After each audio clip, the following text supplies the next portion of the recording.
चॅनलचे updates मिळवण्यासाठी कृपया @post मराठीला लाईक करा, शेअर करा आणि सबस्क्राइब करायला विसरू नका।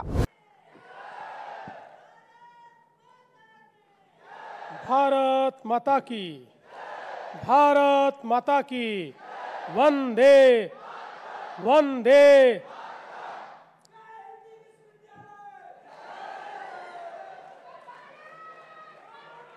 हिंदवी स्वराज्याचे सरसंस्थापक छत्रपती शिवरायांना मानाचा मुजरा करतो। भारतीय राज्यघटनेचे शिल्पकार भारतरत्न डॉक्टर बाबासाहेब आंबेडकर यांना मानवंदना अर्पित करतो। नागपूर पुस्तक महोत्सवाच्या अंतर्गत होणाऱ्या या लिट फेस्टमध्ये मंचावर उपस्थित असलेले माझे सहकारी राज्यमंत्री डॉक्टर पंकज भोयरजी, माननीय विजयराव देशमुखजी, मिलिंद मराठेजी, श्रीमती कुमुद शर्मा, श्री सत्यनारायण नुवाल, श्री अजय संचेती, श्री युवराज मलिक, श्री समय बनसोड आणि या ठिकाणी उपस्थित सर्व माझ्या भगिनी आणि बंधूंनो, आज अतिशय आनंदाची गोष्ट आहे की नागपूर पुस्तक महोत्सव हा आपण कालपासून सुरू केला आहे आणि त्याच्या अंतर्गत विविध उपक्रम होत आहेत आणि त्याचाच एक भाग म्हणून नागपूरला 0 माइल लिट फेस्ट अशा प्रकारचा एक साहित्य महोत्सव देखील आयोजित करण्यात आला आहे। खरं म्हणजे नागपूर हे एक सांस्कृतिक शहर म्हणून ओळखलं जातं आणि या देशाला दिशा देणाऱ्या अनेक घटनांचं साक्षीदार हेच नागपूर शहर आहे। प्रखर राष्ट्रवाद सांगणारा राष्ट्रीय स्वयंसेवक संघ असेल किंवा या ठिकाणी खऱ्या अर्थानं भगवान गौतम बुद्धांचा धम्म हा पुन्हा एकदा परिभाषित करणारी भारतरत्न डॉक्टर बाबासाहेब आंबेडकरांची धम्मचक्र प्रवर्तनाची चळवळ असो, या प्रत्येक गोष्टीचा साक्षीदार हेच नागपूर झालेलं आपल्याला पाहायला मिळतं। गोंडराजे भक्त बुलंदशाह यांनी या ठिकाणी गोंडवाना संस्कृतीच्या माध्यमातून एक अतिशय त्या काळचं आधुनिक शहर निर्माण केलं, तर त्याच वेळी नागपूरकर भोसल्यांनी त्या काळामध्ये हिंदवी स्वराज्याची ज्यावेळेस स्थापना झाली त्यानंतरच्या नागपूर शहराच्या हिंदवी स्वराज्याच्या विस्तारामध्ये एक मोठी भूमिका ही या ठिकाणी घेतलेली आपल्याला पाहायला मिळते। आणि म्हणूनच या ठिकाणी हरिविजय रचणारे सर्वसेन, विवेक सिंधू लिहिणारे मुकुंदराज किंवा लीळाचरित्राच्या माध्यमातून अभिजात अशा प्रकारची मराठी साहित्याची निर्मिती असेल, या सगळ्या गोष्टी आपल्याला या ठिकाणी नागपूरमध्ये आणि विदर्भामध्येच पाहायला मिळतात।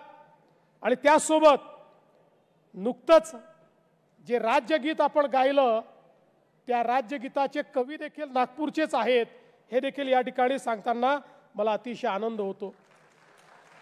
या विदर्भामध्ये प्रज्ञाचक्षू गुलाबराव महाराज, राष्ट्रसंत तुकडोजी महाराज यांनी आपल्या साहित्यातून, खंजिरी भजनातून, आपल्या विचारातून, आपल्या ग्रामगीतेतून या ठिकाणी जो विचार दिला ते देखील एक अभिजात अशा प्रकारचं साहित्य आहे। आणि आधुनिक काळामध्ये श्रीपाद कृष्ण कोल्हटकर, राजा बढे, प्राचार्य राम शेवाळकर, महेश एलकुंचवार, कविवर्य सुरेश भट, कविवर्य ग्रेस, डॉक्टर व्ही कोलते, गत्र्य माळखोलकर आणि अरण्य ऋषी मारुती चितमपल्ली, परशुराम खुणे यांच्यासारख्या अनेक साहित्यिकांनी, लेखकांनी आपल्या या संस्कृतीला अतिशय समृद्ध करण्याचं काम केलं. आणि खरं म्हणजे ही विदर्भाची भूमी भाषेच्या संगमाची भूमी आहे. इथे ज्या प्रकारे प्रखरतेनं मराठी साहित्याचं निर्माण झाला, तेवढ्याच प्रखरतेनं या ठिकाणी हिंदी साहित्याची निर्मिती देखील झालेली आपण बघितली. आणि म्हणूनच कदाचित हे एकमेव असं शहर असेल जिथे अमोरासमोर मराठी साहित्य संघ आणि हिंदी साहित्य संघ आपल्याला पाहायला मिळतो. आणि त्या ठिकाणी या दोन्ही भाषांची प्रचंड मोठ्या प्रमाणात सेवा होताना आपल्याला पाहायला मिळते. आणि म्हणूनच आज या लिटफेस्टच्या निमित्ताने नागपूरच्या सांस्कृतिक अशा या जडणघडणीमध्ये एक अत्यंत मोठा अशा प्रकारचा बदल आणि त्याच्यामध्ये एक नवीन समृद्धी या माध्यमातून येणार आहे. आज नागपूर पुस्तक महोत्सव मी नॅशनल बुक ट्रस्टचं अतिशय मनापासून अभिनंदन करतो. देशभरामध्ये पुन्हा एकदा पुस्तकांच्या संदर्भातली गोडी हे निर्माण करण्याचं काम, देशामधल्या वाचन संस्कृतीला पुनर्स्थापित करण्याचं काम हे या ठिकाणी NBTने केलं आहे. आणि खरं म्हणजे पुण्यामध्ये जो पुणे पुस्तक महोत्सव झाला त्यांनी तर अनेक गिनीज बुकचे रेकॉर्ड तयार केलेले आहेत. आणि आता तो युनेस्कोमध्ये वर्ल्ड हेरिटेज म्हणून त्या ठिकाणी जावा अशा प्रकारचा प्रयत्न देखील चाललेला आहे. मला असं वाटतं येत्या काळामध्ये युवराजजी, मिलिंदजी, आपल्याला मी सांगू इच्छितो, नागपूरचा महोत्सव हा पुण्याचाही रेकॉर्ड तोडताना आपल्याला पाहायला मिळेल. कारण अतिशय मोठे असे सगळे साहित्यप्रेमी, पुस्तकप्रेमी या नागपूरमध्ये राहतात.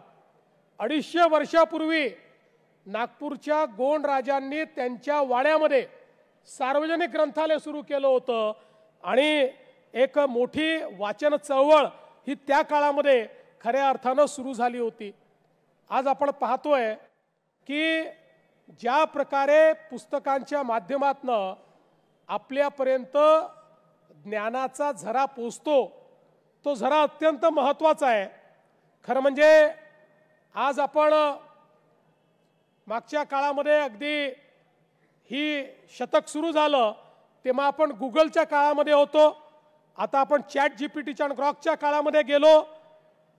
या सगळ्या इंजिनच्या माध्यमातनं अलीकडच्या काळामध्ये शॉर्टकट आहे, पटकन माहिती मिळते.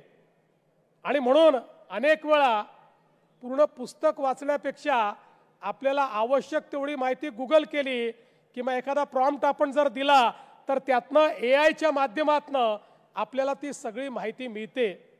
पण एक गोष्ट लक्षात घेतली पाहिजे की माहितीच आहे, ही इन्फॉर्मेशनच आहे.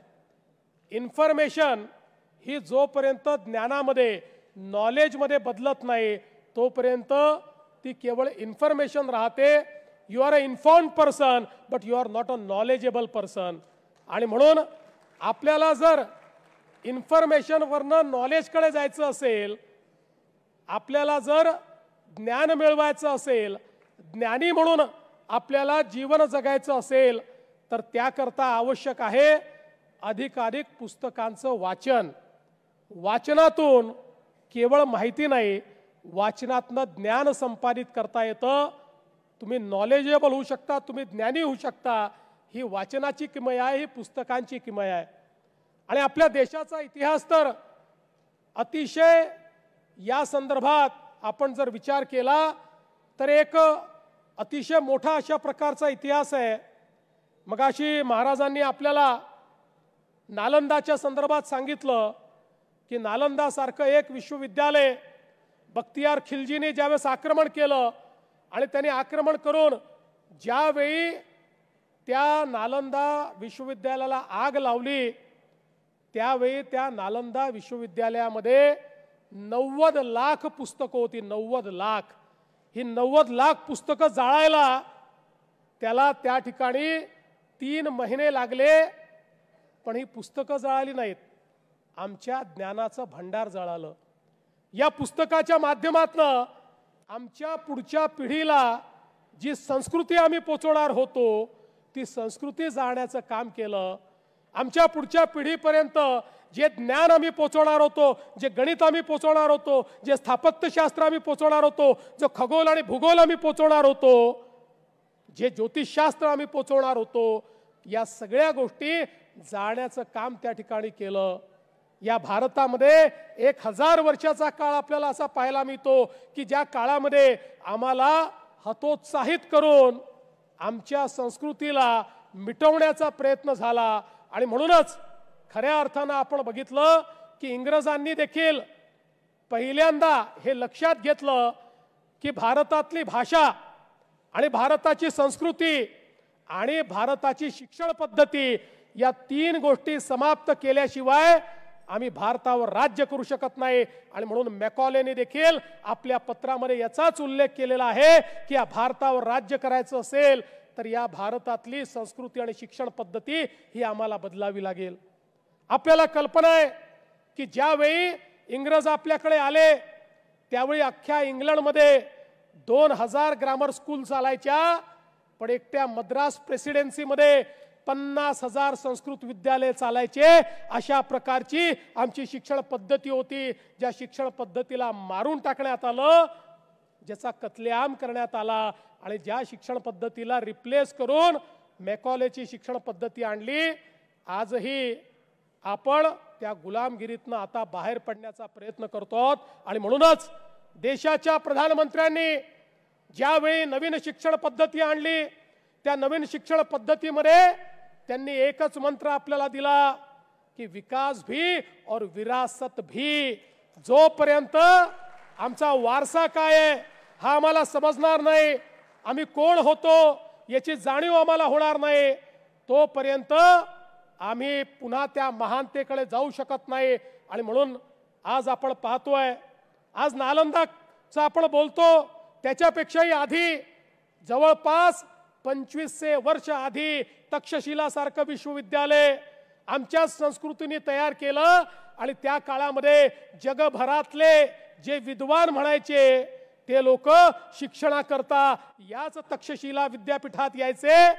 आज आमच्याकडे जगभरातल्या विद्यापीठात आम्ही जातो, कोणाला अमेरिकेच्या इंग्लंडच्या एखाद्या विद्यापीठात त्या ठिकाणी जर ॲडमिशन मिळाली, प्रवेश मिळाला, तर त्याला आपण अतिशय उच्च नजरेने पाहतो, जणू काही हा आपल्यातला सगळ्यात हुशार आहे.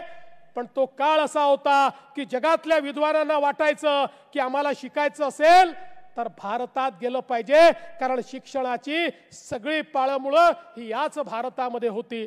आणि म्हणूनच जी सिंधू घाटीची संस्कृती आपण सांगतो, ज्या संस्कृतीने या ठिकाणी हजारो वर्षापूर्वी पूर्ण विकसित शहरं तयार केली होती, ज्या संस्कृतीने हजारो वर्षापूर्वी नगर रचना काय असते हे जगाला सांगितलेलं होतं, तीच संस्कृती आपली संस्कृती आहे. पण जोपर्यंत आम्ही हे समजून घेणार नाही, आपली विरासत आणि आधुनिकता याचा मिलाप जोपर्यंत आपण करणार नाही, तोपर्यंत पुन्हा एकदा ते विश्वगुरूचं स्थान जे आपल्याला मिळवायचं आहे ते आपण मिळवू शकणार नाही. आणि म्हणून हे जर मिळवायचं असेल तर त्याच्याकडे जाणारा रस्ता हा पुस्तकांच्या माध्यमातून आहे, तो ज्ञानाच्या माध्यमातून आहे. आणि तेच ज्ञान संपादित करण्याकरता पुन्हा एकदा वाचनाची संस्कृती ही आमच्या तरुण पिढीमध्ये त्या ठिकाणी टाकण्याचं काम, ती तरुण पिढीपर्यंत पोहोचवण्याचं काम हे आपल्याला सर्वांना करायचं आहे. मला आनंद आहे, आज आम्ही पाहतो प्रत्येक ठिकाणी ज्यावेळी अशा प्रकारचा पुस्तक महोत्सव होतो त्यावेळी मला पाहायला मिळतं मोठ्या प्रमाणात युवा पिढी या पुस्तक महोत्सवामध्ये त्या ठिकाणी सामील झालेली आम्हाला पाहायला मिळते. या पुस्तक महोत्सवाचं खरं या ठिकाणचं यश हे यामध्ये किती प्रकाशक आले हे नाही आहे, यामध्ये किती पुस्तक आली हे देखील नाही आहे, आमच्या युवा पिढीचे किती प्रतिनिधी या पुस्तक महोत्सवात येतात याच्यावर याचं यश अवलंबून आहे. आणि मला आनंद आहे की आमची युवा पिढी देखील पुन्हा एकदा पुस्तकं जवळ करते आहे, पुन्हा एकदा ज्ञानाचा झरा जो आमच्यापर्यंत पोहोचलाय तो खऱ्या अर्थानं पुन्हा एकदा मिळवण्याचा प्रयत्न करते आहे. कारण आपण सगळे जाणतो की मनुष्यामध्ये आणि जनावरांमध्ये खरा अंतर काय आहे? अंतर हे आहे, संवेदना जनावरालाही आहे, संवेदना मनुष्यालाही आहे, पण मनुष्याला एक आशीर्वाद आहे, आपली संवेदना अभिव्यक्त करण्याचा आशीर्वाद. तो आपली संवेदना मांडू शकतो. ती मांडण्याकरता त्याच्याकडे माध्यम आहे, त्याच्याकडे भाषा आहे, त्याच्याकडे साहित्य आहे, त्याच्याकडे पुस्तकं आहेत, त्याच्याकडे वेगवेगळ्या माध्यमातनं आपली संवेदना ठेवण्याचं एक माध्यम त्याच्याजवळ आहे. आणि म्हणूनच आपल्याकडे ही माध्यम आहेत, ही अभिव्यक्ती आहे, म्हणूनच आपण सुसंस्कृत आहोत. ज्या ठिकाणी अभिव्यक्ती संपते तिथे संस्कृती संपते, आणि जिथे संस्कृती संपते तिथे मनुष्यता आणि दानवता, मनुष्यता आणि जनावर यातला फरक पूर्णपणे संपतो. आणि म्हणून मनुष्याला मनुष्य ठेवणारं अशा प्रकारचं हे सांस्कृतिक कार्य, अशा प्रकारचा सांस्कृतिक ठेवा या पुस्तकांच्या माध्यमातून आपल्याला मिळतो.